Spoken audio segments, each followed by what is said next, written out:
Hello students, आज हम gametogenesis या जिसे युग्मक जनन भी कहते हैं उसके बारे में पढ़ेंगे। युग्मक जनन वह प्रक्रिया है जिसके द्वारा गोनैड्स में या जंदों के अंदर नर तथा मादा युग्मकों या नर तथा फीमेल या मेल गैमेट्स का फॉर्मेशन होता है। फीमेल गैमेट्स जिसे हम ओवम कहते हैं ये ओवरीज में बनते हैं, जबकि मेल गैमेट्स जो स्पर्म्स कहलाते हैं ये इनका निर्माण टेस्टिस के अंदर होता है। मेल तथा फीमेल गैमेट्स दोनों ही स्ट्रक्चर और फंक्शन में एक दूसरे से काफ़ी अलग होते हैं। जैसा कि हम जानते हैं जो स्पर्म्स होते हैं या जो मेल गैमेट्स होते हैं वो साइज़ में बहुत छोटे होते हैं और साथ ही में मोटाइल होते हैं, इनमें टेल पाई जाती है और ये गतिशील होते हैं। जबकि जो फीमेल या मादा गैमेट है, मादा युग्मक है, ये आकार में काफ़ी बड़े होते हैं, इनके अंदर संग्रहित भोजन पित्तक के रूप में पाया जाता है और ये अगतिशील होते हैं। आज हम पहले मादा युग्मक के फॉर्मेशन के बारे में पढ़ेंगे जिसको हम oogenesis कहते हैं। अर्थात oogenesis वह प्रक्रम है जिसके द्वारा अंडाशयों में, मादा के अंडाशयों में डिप्लॉयड अंडमात्र कोशिका से हैप्लॉयड ओवम या अंडाणु का निर्माण होता है। अंड जनन के बारे में जो मुख्य घटनाएं हैं या मुख्य इसके प्रक्रम है उसके बारे में यहाँ पे बताना चाहूँगी कि अंड जनन के प्रोसेस में या oogenesis के पूरे प्रोसेस में सिर्फ एक अंडमात्र कोशिका या oogonia से एक ही अंडाणु का निर्माण होता है, जबकि अगर हम शुक्र जनन देखें तो उसमें एक स्पर्मेटोगोनियम से 4 स्पर्मेटिड्स बनते हैं। तो यहाँ सिर्फ एक अंडाणु बनेगा।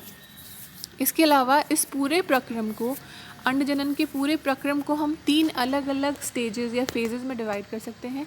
पहली फेज़ होती है मल्टीप्लिकेशन या गुणन अवस्था, जिसमें कोशिकाएं अपनी संख्या में वृद्धि करती है। दूसरी अवस्था है वृद्धि अवस्था, जिसमें कोशिकाओं के आकार में वृद्धि होगी। Third stage is maturation and differentiation, जिसको हम परिपक्वन तथा विभेदन अवस्था भी कहते हैं। इसमें एक सामान्य कोशिका जो है वो परिपक्व होती है, इसमें मियोसिस है जिसे हम अर्धसूत्री विभाजन कहते हैं वो होंगे और ये विभेदित होकर एक बिल्कुल अलग प्रकार की कोशिका में बदल जाती है जिसे हम अंडाणु कहते हैं।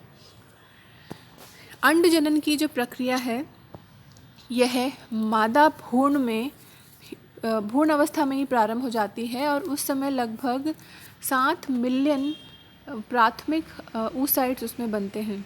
तो यहाँ ध्यान देने वाली या इंटरेस्टिंग बात यह है कि जब भ्रूण फीमेल फीटस या मादा भ्रूण खुद जब अंडाशय में परिवर्तित हो रहा है, उसकी ओवरीज खुद परिवर्तित हो रही है, उसी अवस्था में इसमें छोटे छोटे से प्राइमरी oocytes बन चुके हैं और लगभग 7 मिलियन या 7 लाख की संख्या में। लेकिन ये संख्या धीरे धीरे कम होती जाती है और जन्म के समय किसी भी मादा या किसी भी गर्ल चाइल्ड में सिर्फ 2 से 4 लाख तक ही प्राइमरी oocytes बचते हैं और किशोरावस्था आते आते ये संख्या घटकर 40,000 के करीब रह जाती है।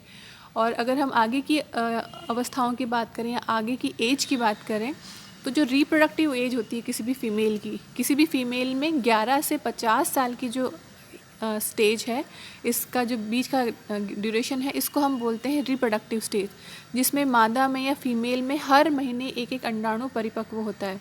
तो इस प्रकार अंत तक आते आते, रिप्रोडक्टिव स्टेज तक आते आते केवल 480 प्राइमरी oocytes ही फीमेल के अंदर बचते हैं। इसीलिए फीमेल की जो रिप्रोडक्टिव एज होती है वो 50 साल तक ही होती है, इसके बाद मेनोपॉज हो जाता है। यहाँ पर oogenesis का पूरा प्रोसेस दिखाया गया है। oogenesis को या अंड जनन को 3 अवस्थाओं में बांटा गया है, जो जिसमें पहली है गुणन अवस्था या मल्टीप्लिकेशन स्टेज। जब भी हम अंडाणु ओवरी को देखते हैं या जिसको हम कहते हैं अंडाशय के ऊपर एक आवरण होता है जिसको हम कहते हैं जनन उपकला। इस जनन उपकला की कोशिकाएं अंडमात्र कोशिका या oogoनियम कहलाती हैं। अंडमात्र कोशिकाएं बेसिकली डिप्लॉयड सेल्स होती हैं, 2n होती है, इनमें क्रोमोसोम की संख्या 46 होती हैं और अंडमात्र कोशिकाएं लगातार माइटोसिस करती हैं या समसूत्री विभाजन के द्वारा अपनी संख्या में वृद्धि करती हैं और ये एक तरह से स्टेम सेल की तरह होती हैं और खुद का भी रिन्यूअल करती हैं, अपनी संख्या बढ़ाती है और साथ ही में आगे विभेदित होकर प्राइमरी oocyte बनाती है। तो ये जो गुणन अवस्था में है, केवल जो कोशिकाओं की संख्या है उसी में वृद्धि होती है। नेक्स्ट स्टेज आती है ग्रोथ स्टेज, ग्रोथ फेज़, या जिसे हम वृद्धि अवस्था कहते हैं। वृद्धि अवस्था में कोशिका की संख्या में वृद्धि नहीं होती, उसकी आकार में वृद्धि होती है। यहाँ पर प्राइमरी oocyte का जो आकार था उससे लगभग दुगने आकार की कोशिकाएं हो जाती है, और इसके अंदर साइटोप्लाज्म और जो भी अन्य कोशिकांग हैं, सेल ऑर्गेनल्स हैं, वो लगातार एक्यूमुलेट होते रहते हैं या वो लगातार संख्या में बढ़ते हैं। और साथ ही साथ इसमें जो फूड है, स्टोर्ड फूड है, जिसे हम पित्तक कहते हैं, या प्रोटीन ग्रैन्यूल्स हैं, फैट ग्रैन्यूल्स हैं, वो भी इसमें लगातार बनते हैं, जिस कारण से इसका आकार कई गुना बढ़ जाता है। और ये जो भोजन है ये बाद में जब भी भ्रूण बनता है तो उसके पोषण में काम आता है। नेक्स्ट स्टेज होती है इसकी परिपक्वन तथा विभेदन अवस्था। परिपक्वन अवस्था में ये जो प्राइमरी oocyte बना है उसमें आगे अर्धसूत्री विभाजन होते हैं। परिपक्वन अवस्था में 2 विभाजन होंगे, अर्धसूत्री विभाजन प्रथम तथा अर्धसूत्री विभाजन second, which is also called meiosis first and meiosis second. Meiosis first जो है वो प्राइमरी oocyte में होता है।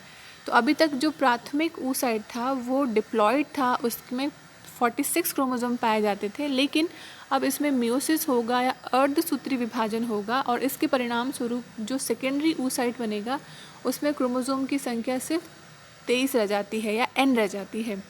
लेकिन यहाँ पर ये जो विभाजन है वो एक साथ कंप्लीट नहीं होता, ये विभाजन प्रोफेज की डिप्लोटीन अवस्था में आकर रुक जाता है, और ये जब तक किशोरावस्था नहीं आती तब तक ये इसी स्टेज में अरेस्ट रहता है।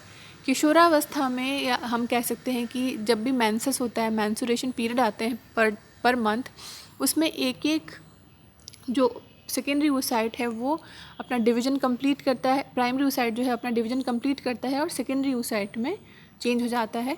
अब ये सेकेंडरी oocyte सेकेंडरी म्यूसिस दिखाता है, या जिसे हम कह सकते हैं कि द्वितीयक अर्धसूत्री विभाजन दिखाएगा, और इस दूसरे अर्धसूत्री विभाजन में भी विभाजन पूरा नहीं होता, कोशिकाएं पृथक नहीं होगी, ये मेटाफेज अवस्था में आकर अरेस्ट हो जाती है। और ये मेटाफेज अवस्था में अरेस्टेड तब तक रहती है जब तक कि उसका फर्टिलाइजेशन नहीं होता। जैसे ही उस अंडाणु का या उस सेकेंडरी oocyte का फर्टिलाइजेशन होगा, उससे एक सेकेंडरी पोलर बॉडी बन जाती है जो कि N होगी, या जिसमें गुणसूत्र 23 होंगे, जबकि दूसरा जो है वो ऊटेड बन जाता है, और जो फाइनली परिपक्व होकर विभेदित होकर बनाता है ओवम। इस तरह से जो अंड जनन का प्रोसेस है वो जो शुक्र जनन है उससे काफ़ी ज़्यादा कॉम्प्लेक्स होता है, और इसमें अर्धसूत्री विभाजन बार बार अरेस्ट होता है, जिसको हम कह सकते हैं कि रुक जाता है, किसी एक स्थान पर रुक जाएगा और किसी विशेष एज या अवस्था के आने पर ही ये आगे प्रोग्रेस करता है। अंड जनन की प्रक्रम के फलस्वरूप जो अंडाणु बनता है वो आकार में काफ़ी बड़ा होता है, क्योंकि इसके अंदर साइटोप्लाज्म बहुत ज़्यादा मात्रा में पाया जाता है। इसके अलावा इसमें योक कुछ मात्रा में होगा। अगर हम वर्टिब्रेट्स की बात करते हैं, या पर्टिकुलरली अगर हम ह्यूमन की बात कर रहे हैं, तो उसमें जो ओवम बनता है वो एलेसाइथल या अपित्तकी होता है। इसका मतलब ये है कि इसमें योक का पूर्णतः अभाव होगा, क्योंकि मनुष्यों के अंदर प्लेसेंटा के द्वारा भ्रूण का पोषण किया जाता है, इसलिए अंडाणु के अंदर पित्तक को इकट्ठा करके रखने की आवश्यकता नहीं होती है भ्रूण के लिए। इसके अलावा इसमें अनेक माइटोकॉन्ड्रिया पाए जाते हैं, जिससे कई अन्य कोशिकांग भी पाए जाते हैं, जिससे कि अंडाणु का आकार काफ़ी बड़ा होता है। लेकिन यहाँ ध्यान देने वाली बात यह है कि अंडाणु में कभी भी सेंट्रियोल नहीं पाया जाएगा। जब भी सेंट्रियोल डिवीजन के लिए चाहिए तो ये सेंट्रियोल हमेशा फर्टिलाइजेशन के समय शुक्राणु के द्वारा प्रदान किया जाता है। तो फर्टिलाइजेशन में अंडाणु और शुक्राणु मिलते हैं, और शुक्राणु अपना सेंट्रियोल लाकर अंडाणु को देता है, और फाइनली ये डिवीजन करता है और ऊटेड और ओवम बनाता है। यहाँ जो फाइनल ओवम बनता है उसके ऊपर 2 लेयर्स पाई जाती हैं। अंड कोशिका झिल्ली के ऊपर एक जोना पैल्यूसिडा लेयर होती है, और उसके ऊपर पाई जाती है ग्रैन्युलोसा कोशिकाओं की एक और परत, जिसको हम बोलते हैं कोरोना रेडिएटा। तो इस तरह से इस संपूर्ण प्रोसेस के बाद में जो संरचना बनती है उसको हम कहते हैं एक फाइनल फीमेल गैमेट या ओवम। इसके बाद नेक्स्ट पीपीटी में हम पढ़ेंगे शुक्र जनन का प्रोसेस, या जिसे हम कहते हैं spermatogenesis. Thank you, have a good day.